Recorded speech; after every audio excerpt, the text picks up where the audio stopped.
ये हमारी भावी पीढ़ी है, व्यवस्थाओं को देखने आई है। ये हमारा राजराजेश्वरी दाई थाना है, अस्त व्यस्त अवस्था में फैला हुआ है। इसके नाम से जो है लोग करोड़ों रुपए का पैसा जो है कमा रहे हैं सारी चीज का।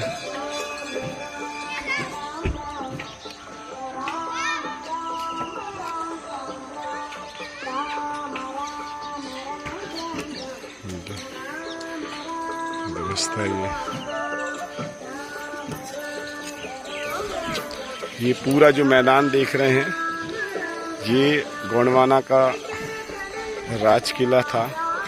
अवैध कब्जा करके यहाँ पे जो है लोगों ने अपने अपने घर बना लिए हैं, पूरा व्यवस्था को अपने कब्जे में कर लिए हैं। अब आप समझिए कि आप अपनी व्यवस्था को कैसे स्थापित करेंगे। पुनः गोंडवाना गणतंत्र पार्टी के मध्य प्रदेश कोषाध्यक्ष हैं। हाँ जी जी, तुलसी साहब, हाँ जी। आज आप अपनी व्यवस्था में आए हैं, राजराजेश्वरी दाई थाना आए हैं। क्या देख रहे हैं यहाँ पे, क्या ऑब्जर्व कर रहे हैं? देखिए महोदय, एक्चुअल में कल हम लोगों ने गोंडवाना गणतंत्र पार्टी का कुछ समस्याओं को लेकर यहाँ एक बहुत बड़ा कार्यक्रम था, प्रोटेस्ट कार्यक्रम। 6 बिंदुओं के आधार पर, जैसे कॉलेज की घटना, अन्य सारी बहुत सारी चीजें थी जिस पर एक कार्यक्रम था। और हम लोग कार्यक्रम के बाद कुछ खास पदाधिकारी रात में एक समीक्षा या लौट के देख के चर्चा करने के हिसाब से रुक चुके थे। और अभी हम लोग जो है सुबह सुबह मॉर्निंग शिफ्ट में राजराजेश्वरी दाई का थाना दर्शनार्थ हेतु आए हैं। इसमें हमारे जो इंटरव्यू दे रहे हैं, हमारे गोंडवाना गणतंत्र पार्टी के क्रांतिवीर सम्माननीय राधे श्याम कुकड़िया जी, उनसे कुछ चीजें मतलब फेस टू फेस वो इंटरव्यू लेना चाह रहे थे। मैं वो जो मेरा ओपनिंग है वो मैं बता रहा हूँ। बहुत बहुत धन्यवाद तुलसी जी। ये राजराजेश्वरी दाई थाना है, ये हमारे पुरखों की विरासत बोल सकते हैं। हमारे जो गढ़मंडला के राजा थे, शंकर शाह, कुंवर रघुनाथ शाह, सभी अपनी शक्तियों से निवेदन अर्जी विनती करके आगे बढ़ते थे। कुकड़िया जी, अभी जो हम ये राजराजेश्वरी मंदिर आए हैं, यहाँ आने का मकसद क्या, प्रयोजन रहा, क्या महसूस करते हैं आप, इसके बारे में थोड़ा सा हमको संक्षिप्त जानकारी। तुलसी जी, मैं पुरखों की गली को साफ करने का अभी मेरा अभियान चल रहा है। हाँ। ये हमारे पुरखे जो 52 गढ़ 57 परगना 258 रियासतों में शासन करते थे, तो हमारी कितनी गड़गड़ी थी, कैसे हमारी पैन शक्तियाँ थी और उन पैन शक्तियों का भी स्थिति परिस्थिति क्या है। जैसे आपने बोला मंदिर और पूजा, हमारे पुरखे ये मंदिर सब इस्तेमाल नहीं करते थे, पूजा सब इस्तेमाल नहीं करते थे। हमारे पुरखे थाना बोलते थे, शक्तिपीठ है ये राजराजेश्वरी दाई का। आज हम यहाँ पे आए हैं राजराजेश्वरी दाई से राज की राजपाट कैसे संभालना है, हमारे पुरखे कैसे राजपाट संभालते थे, आप कैसे उनको मार्गदर्शन करते थे, तो वही ज्ञान लेने के लिए मैं आज जो है तमाम गड़गड़ियों से होते हुए आज मैं राजराजेश्वरी दाई पहुँचा हूँ। कल मैं चौगान की मड़िया में था, राह वेदिनी दाई के पास में, कि उनसे राह पूछ रहा था, तो दाई ने राह दिखा दी कि राजराजेश्वरी दाई के पास आज मुझे भेज दी। तो मेरा रात को जाने का गाड़ियाँ घोड़ा सब तैयार था, लेकिन उनका दिशा निर्देश रहता है। वैसे मेरे को संकेत मिलते, इसीलिए मैं कहीं पर भी उनके दिशा निर्देश से चलता हूँ।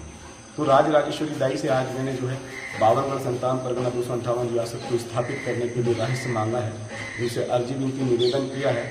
आगे क्या वो मार्गदर्शन करते, उस मार्गदर्शन में चलिए। दूसरी चीज़ कि हमारी जो भारतीय संविधान में रूढ़ी प्रथा की बात की है, पारंपरिक सांस्कृतिक व्यवस्था की बात की है, और हमारे जो विधायक सांसद जीत के जाते हैं प्रॉपर मंडला से, मंडला जो है लोकसभा क्षेत्र है, यहाँ के जितने भी जनजातीय विधायक हैं, तो उन्हें अपनी व्यवस्था, पुरखों की जो व्यवस्था थी, रूढ़िगत जो व्यवस्था थी, उस रूढ़िगत व्यवस्था को पुनर्स्थापित करना चाहिए। कि जैसे आज मैं देख रहा हूँ तो यहाँ पे विभिन्न तरह की जो है विदेशी कल्चर यहाँ पे दिख रहा है। आज मैं निवेदन करके जा रहा हूँ, दाई जैसा दिशा निर्देश करेगी, जिस तरह से हमने जो है निदरवासिनी दाई का पुनरुत्थान किया, जो विदेशी कल्चर था वो सारा दाई ने जो है अपने आप से अलग कर दिया। तो राजराजेश्वरी दाई के पास में भी वो शक्तियाँ हैं, पुरखों की विरासत है, वो सारी चीज़ें जिस दिन दाई चाहेगी तो अपनी व्यवस्था में स्थापित हो जाएगी। लेकिन उसके लिए समाज को आगे आना पड़ेगा। जगह हमारी है, गढ़ किला हमारा है, लेकिन व्यवस्थाएं दूसरे लोग बैठे हुए हैं।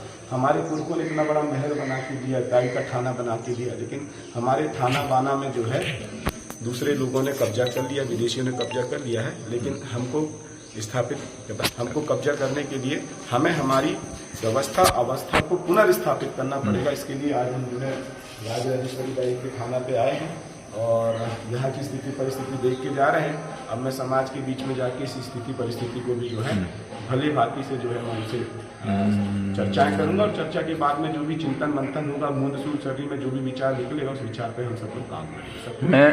मैं थोड़ा सा कल के कार्यक्रम के संबंध में कुछ चीज़ पूछना चाहूँगा। जी। जो कुछ विभिन्न समस्याएं, जहाँ तक 6 एजेंडा थे, तो ये सिस्टम जो है अक्सर कर ट्राइबल के साथ होता है, जबकि हम लोग कहते क्या वो संवैधानिक व्यवस्था है कि यहाँ वार्ड मेंबर से लेके हमारा आदमी पार्लियामेंट तक है। और इस तरह की कॉलेज परिसर में एक हायर उच्च शैक्षणिक संस्था के अंदर इस तरह की घटनाएं का घट जाना, तो हमारे जो जवाबदार लोग हैं जिनको हम पहरेदार बना के वहाँ पर भेजे हैं, तो आखिर उसी समाज के साथ इस तरह की घटनाएं क्यों? देखिए, ये बहुत बड़ा प्रश्न आपने पूछा है। ये छोटी सी घटना है, मेरे लिए बिल्कुल छोटी सी घटना लगती है। जब हमने हमारे पुरखों की व्यवस्था को नहीं बचा पाए, भाई हमारे पुरखों की व्यवस्था है क्या? यहाँ पे हमारे भूमका मुठवा मुकरदम लोग हैं? नहीं है। इतना बड़ा किला महल पड़ा हुआ है, क्या उस पर हमारे लोग स्थापित हैं? नहीं है। शिक्षा के क्षेत्र में जो कल की घटना है, कल की घटना बहुत छोटी सी घटना थी, इसमें हमें इतना ज़्यादा आक्रोश नहीं होना चाहिए था, हमें इतना ज़्यादा जो है नहीं करना चाहिए था। लेकिन हमें करने की आवश्यकता इसीलिए पड़ रही है क्योंकि ना तो जो कार्यपालिका है, जो विधायिका है और जो न्यायपालिका है, ये सारी सिस्टम जो है भारतीय संविधान में बनाए हैं। और भारतीय संविधान का आर्टिकल नंबर 17 बोलता है अस्पृश्यता की बात करता है। कोई भी किसी की जातिगत द्वेष नहीं रखेगा, लिंग भेद नहीं रखेगा, किसी भी सार्वजनिक जगह में उसका अपमान नहीं करेगा। यदि अपमान करता है तो एट्रोसिटी एक्ट बना है। एट्रोसिटी एक्ट 1989 में बना है। 1989 में धारा 13(3) के तहत जो है उसको अरेस्ट किया जा सकता है। और अभी जो वर्तमान में नया कानून संशोधन हुआ है, साक्ष्य अधिनियम, इलेक्ट्रॉनिक्स गैजेट जो है, साक्ष्य अधिनियम में इलेक्ट्रॉनिक गैजेट्स को जो है वो साक्ष्य माना जाएगा। अब इसके बाद में भी जो है प्रशासन बोलता है कि जांच कर रहे हैं, छानबीन कर रहे हैं। भाई तुम्हारे पास में वीडियो आ गया है कि इसने भाई इतने बड़े समुदाय को ऐसा बोला है, तो आपको तुरंत अरेस्ट कर लेना था। हमको इतनी हंगामे की जरूरत नहीं थी। हम अपने खेत को छोड़ के, अपने खेत बाड़ी के भी किसानी का समय चल रहा है, धान की कटाई चल रही, सारी चीज चल रही है। ये जानबूझ के हमारे आर्थिक आयाम जब आते हैं तो ये ऐसे मनुवादी लोग ऐसी व्यवस्थाओं को जो है हमको छेड़ते हैं। वो देखते हैं कि ये जिंदा हैं कि मर गए हैं, है ना।